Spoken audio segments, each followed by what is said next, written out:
சூதாட்டத்தால் ஏற்பட்ட கடனுக்காக மனைவியை விற்ற நபர், பலமுறை பலாத்காரம் செய்த நண்பர்.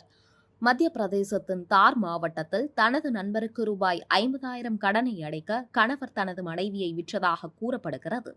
பின்னர் அவரது மனைவியை நண்பர் பாலியல் வன்கொடுமை செய்ததாக போலீசார் அதிர்ச்சி தகவலை தெரிவித்துள்ளனர். முன்னதாக தார் மாவட்டம் கன்வான் போலீஸ் நிலையத்திற்குட்பட்ட ஒரு கிராமத்தைச் சேர்ந்த நடுத்தர வயதுக்காரர் ஒருவர் சூதாட்டத்திற்கு அடிமையானார். சூதாட்டத்தால் அவருக்கு ரூபாய் 50,000 வரை கடன் ஏற்பட்டது. இந்த கடனை அவர் தனது நண்பர்கள் சிலரிடம் வாங்கியிருந்தார். கடன் கொடுத்தவர்கள் நெருக்கடி கொடுப்பதால் கடனை அடைப்பதற்காக நண்பர் ஒருவருக்கு தனது மனைவியை விற்றுவிட்டார். அந்த பெண்ணை தனக்கான பாலியல் அடிமையாக நினைத்த கணவரின் நண்பர் பலமுறை அந்த பெண்ணை பாலியல் பலாத்காரம் செய்தார். கொடுமை தாங்க முடியாத அந்த பெண் அவரது பிடியில் இருந்து தப்பி வந்தார். பின்னர் தனக்கு நேர்ந்த கொடுமை குறித்து இந்தூர் மகளிர் போலீசில் புகார் அளித்தார்.